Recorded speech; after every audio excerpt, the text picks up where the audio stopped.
Bismillahirrahmanirrahim. Assalamualaikum warahmatullahi wabarakatuh. Tabi pun puji syukur kehadirat Allah Subhanahu wa Ta'ala yang sudah memberikan kita semua atas rahmat, nikmat, dan hidayahnya.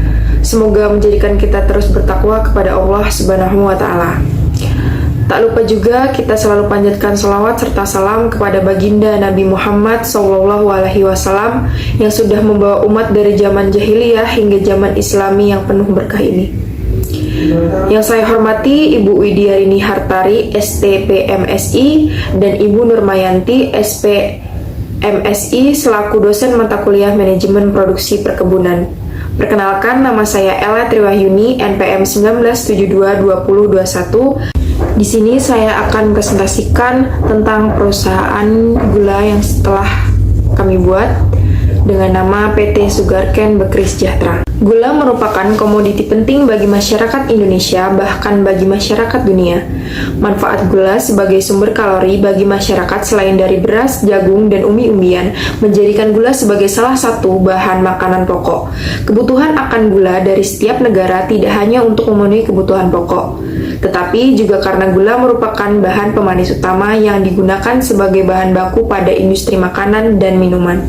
Peranan gula semakin penting disebabkan oleh belum tersedianya bahan pemanis buatan yang mampu menggantikan keberadaan gula pasir. Kondisi geografis Indonesia yang cukup berpotensi untuk menghasilkan tanaman tebu menjadikan Indonesia sebagai negara yang berpotensi sebagai produsen gula terbesar di dunia. Berdasarkan permasalahan tadi dapat disimpulkan bahwa saat ini Indonesia sangat memerlukan sekali adanya perusahaan gula karena pasokan gula untuk Indonesia cukup besar serta Indonesia merupakan produsen gula terbesar di dunia. Kemudian di sini saya akan menjelaskan latar belakang dari PT Sugarcane Bekri Sejahtera.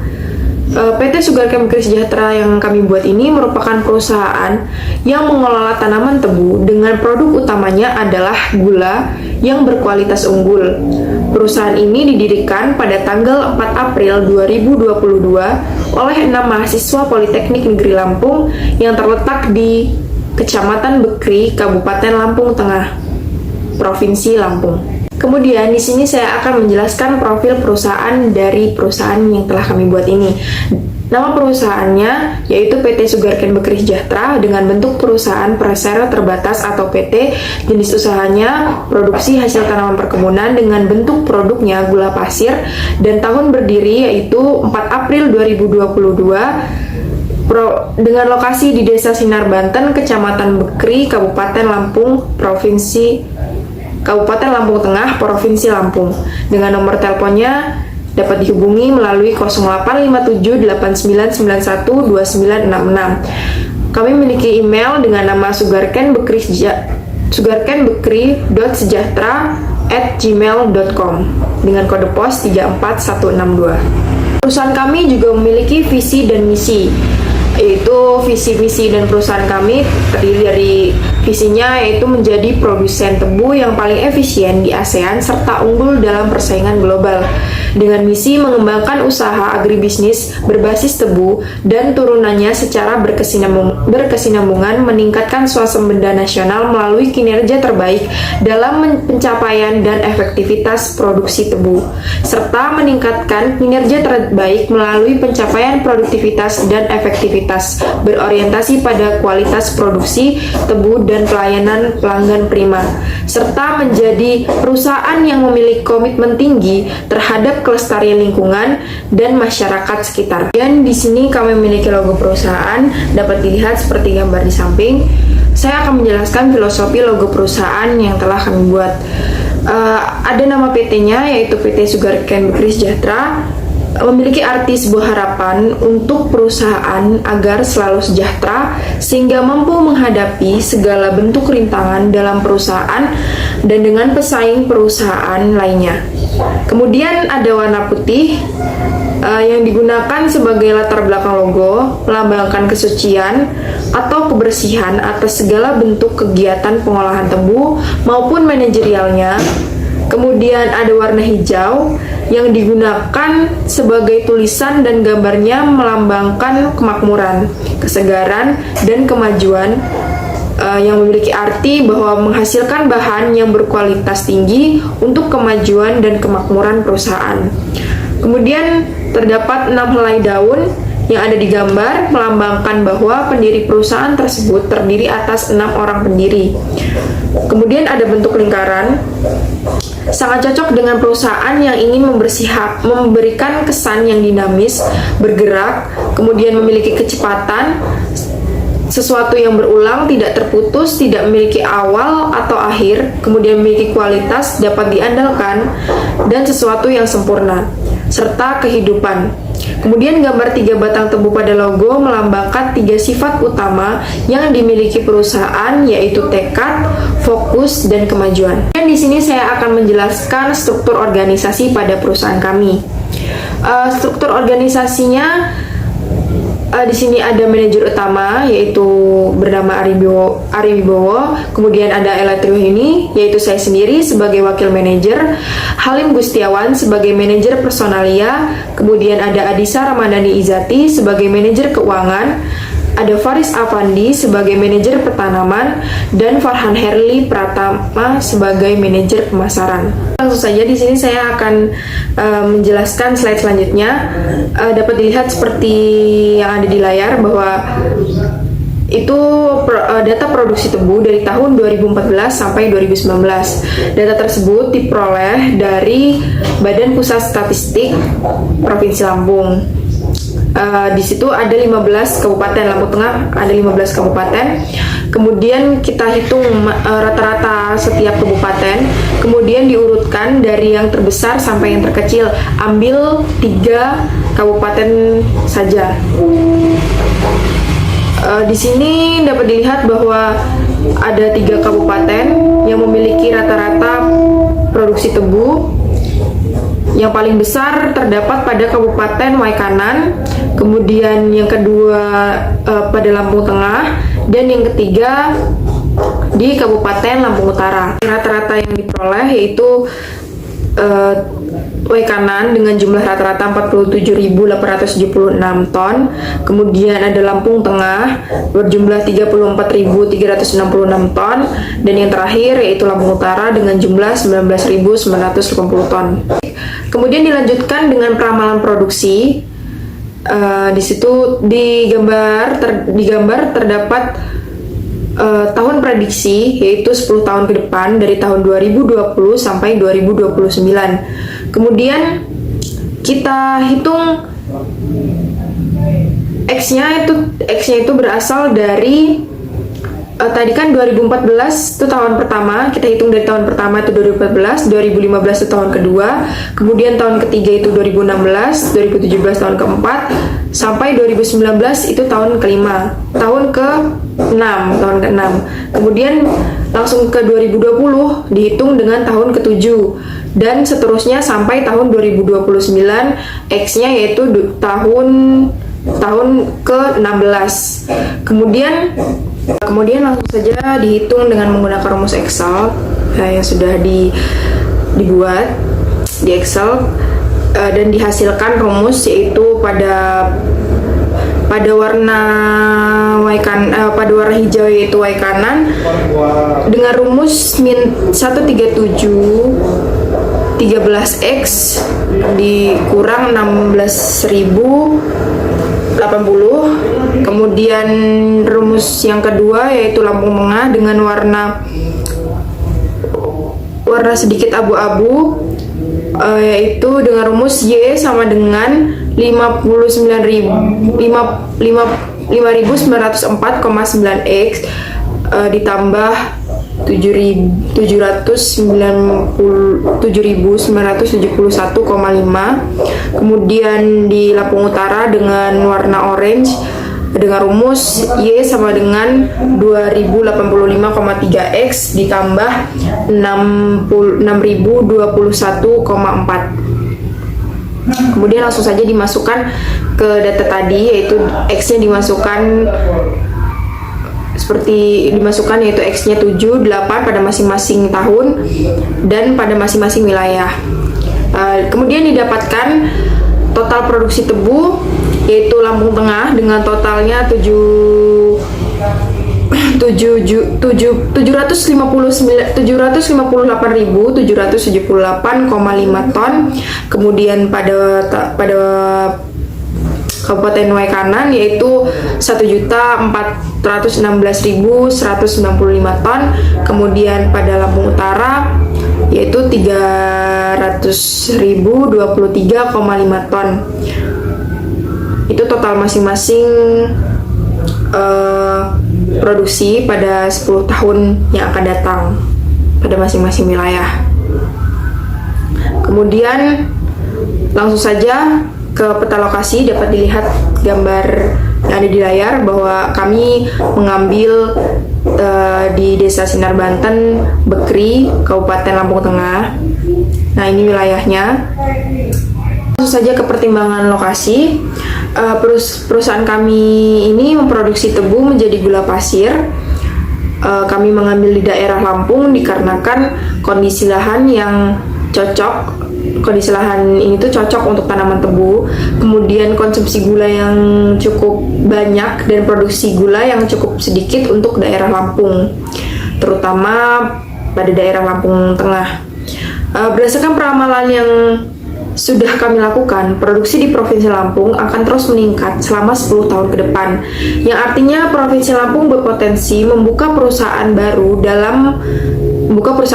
Kemudian dalam membuat perusahaan, kami menampilkan ramalan produksi, diagram alir pembuatan gula pasir, kemudian neraca masanya, kemudian tahapan dan alat pembuatan gula pasir, dan ada layout pabrik pembuatan gula pasir yang akan kami buat untuk mengetahui kelayakan dari perusahaan yang kami buka. Kemudian langsung saja ke diagram alir pembuatan gula pasir.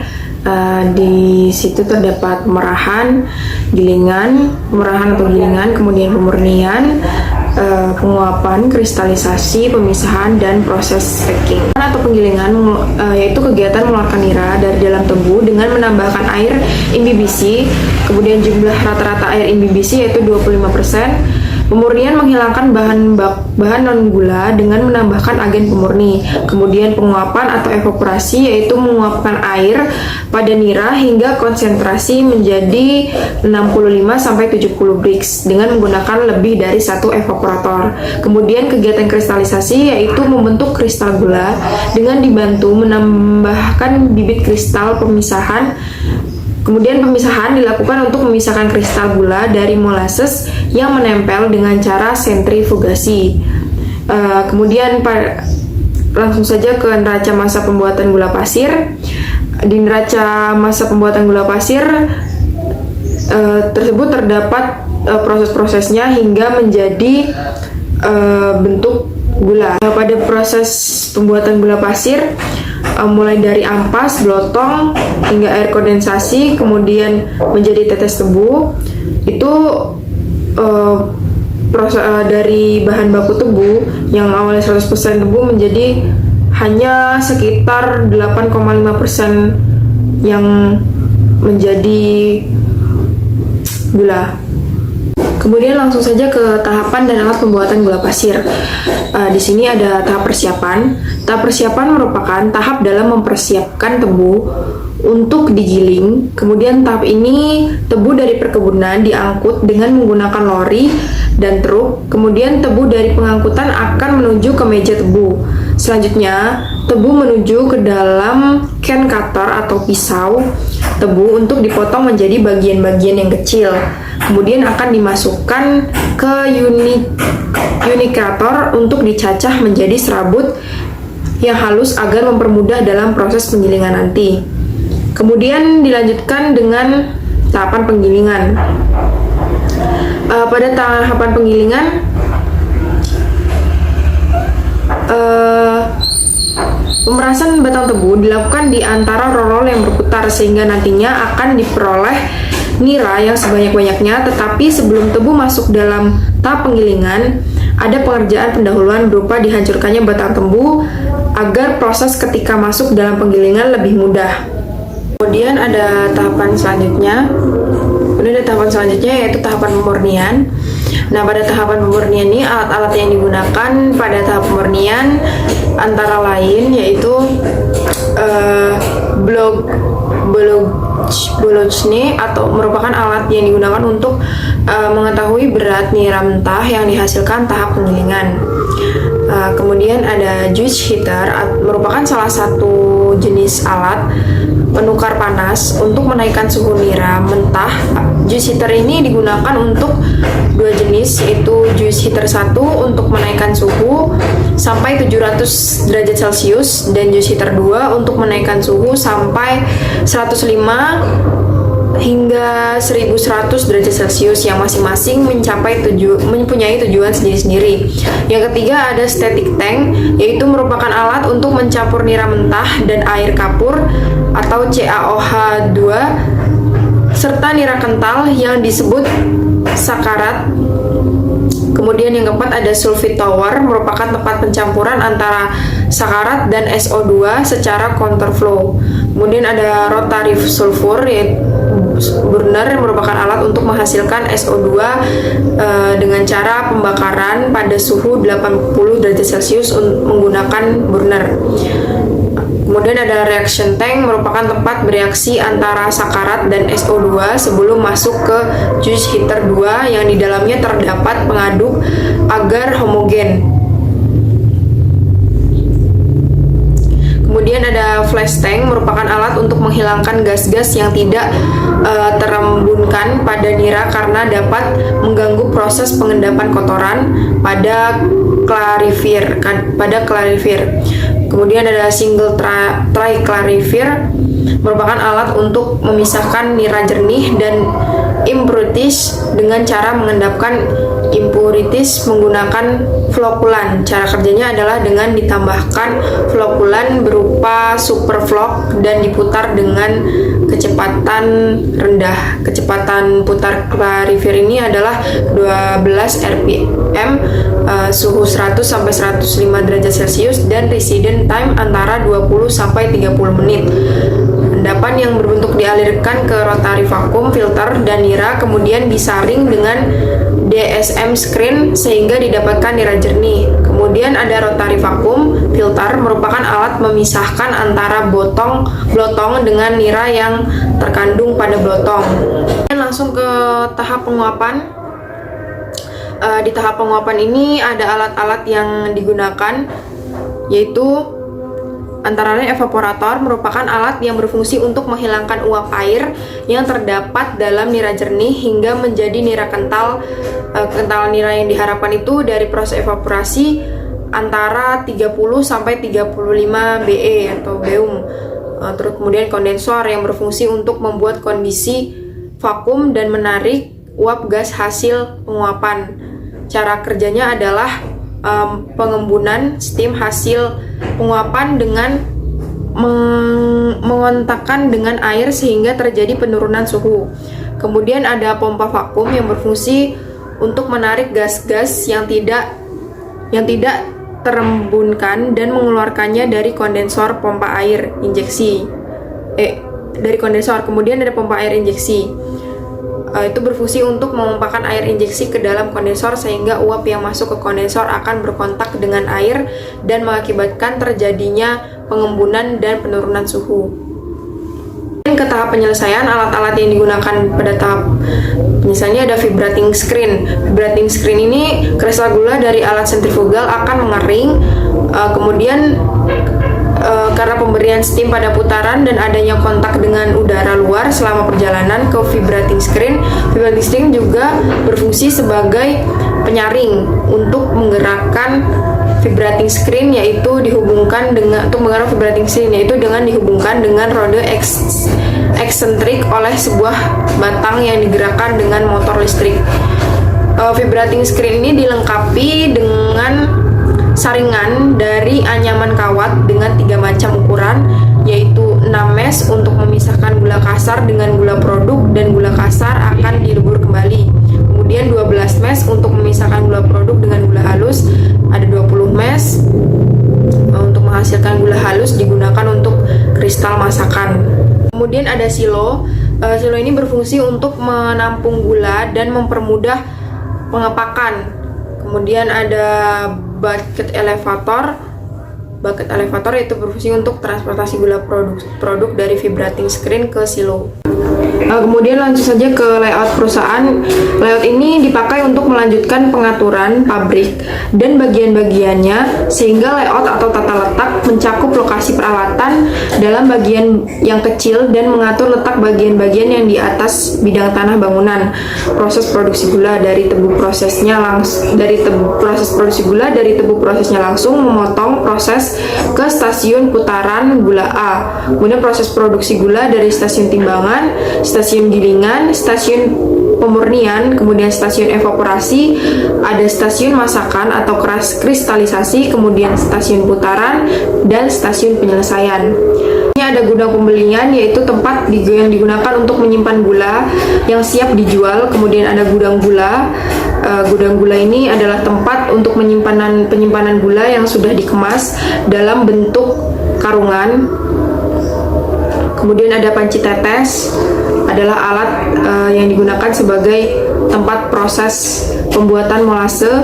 Kemudian ada ruang administrasi, yaitu ruang yang digunakan untuk melaksanakan semua kegiatan administrasi, seperti pencatatan barang yang masuk dan keluar, kemudian pemesanan, perencanaan kerja, dan lain-lain. Kemudian ada fasilitas yang dimiliki PT Sugarcane Bekri Sejahtera ini dalam memperlancar jalannya proses produksi pada produk gula PT Sugarcane Bekri Sejahtera. Maka perusahaan berusaha melengkapi sarana dan prasarana atau fasilitas baik yang ada di pabrik maupun fasilitas untuk karyawan. Tujuannya agar karyawan lebih giat dalam melaksanakan tugasnya dan juga untuk meningkatkan kualitas maupun kuantitas dan kapasitas produk pada pabrik gula PT Sugarcane Bekri Sejahtera. Kemudian langsung saja ke standar operasional prosedur K3 seperti yang ada diagram yang ada di layar. Perlindungan di sini mengacu pada perlindungan tenaga kerja. Kemudian K3 sendiri yaitu kepanjangan dari keselamatan dan kesehatan kerja. Pelaksanaan keselamatan kesehatan kerja PT Sugarcane Bekri Sejahtera ini terdiri dari perlindungan teknis, yaitu seperti APD, pelatihan, kemudian dan pengujian dan sertifikasi alat. APD ini alat pelindung diri ya seperti helm, masker, baju pelindung, sepatu boot, atau yang lainnya yang digunakan untuk melindungi bagian tubuh dari berbagai macam seperti seperti bahan kimia atau peralatan lain yang dapat membahayakan diri sendiri. Kemudian ada pelatihan di sini untuk berupaya, PT Sugarcane Bekri ini berupaya untuk melatih para karyawan agar dalam pelaksanaan produksi mereka tetap terlindungi dan tetap berhati-hati. Jadi dilakukan pelatihan untuk melatih kinerja yang baik supaya terciptanya pekerjaan yang lancar tanpa membahayakan diri sendiri. Kemudian ada pengujian dan sertifikasi alat. Kemudian langsung ke ada sertifikasi dan pengujian alat. Nah, di sini dilakukan pengujian dan sertifikasi untuk alat yang akan digunakan pada proses produksi yang bertujuan untuk melihat apakah alat tersebut aman atau tidak saat digunakan.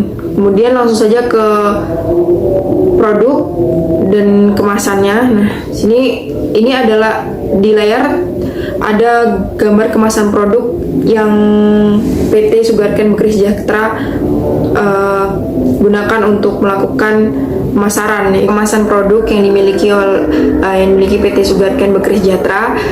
Di sini ini adalah bentuk kemasan produk yang kami gunakan dengan nama Semanis Kamu, yaitu dengan neto 1000 gram dan berwarna hijau. Kemudian ini adalah bagian depan maupun belakang kemasan yang kami gunakan. Baik, terima kasih atas waktunya. Tadi hasil pemaparan dari PT Sugar Chemical Sejahtera yang kami buat. Saya akhiri. Wassalamualaikum warahmatullahi wabarakatuh.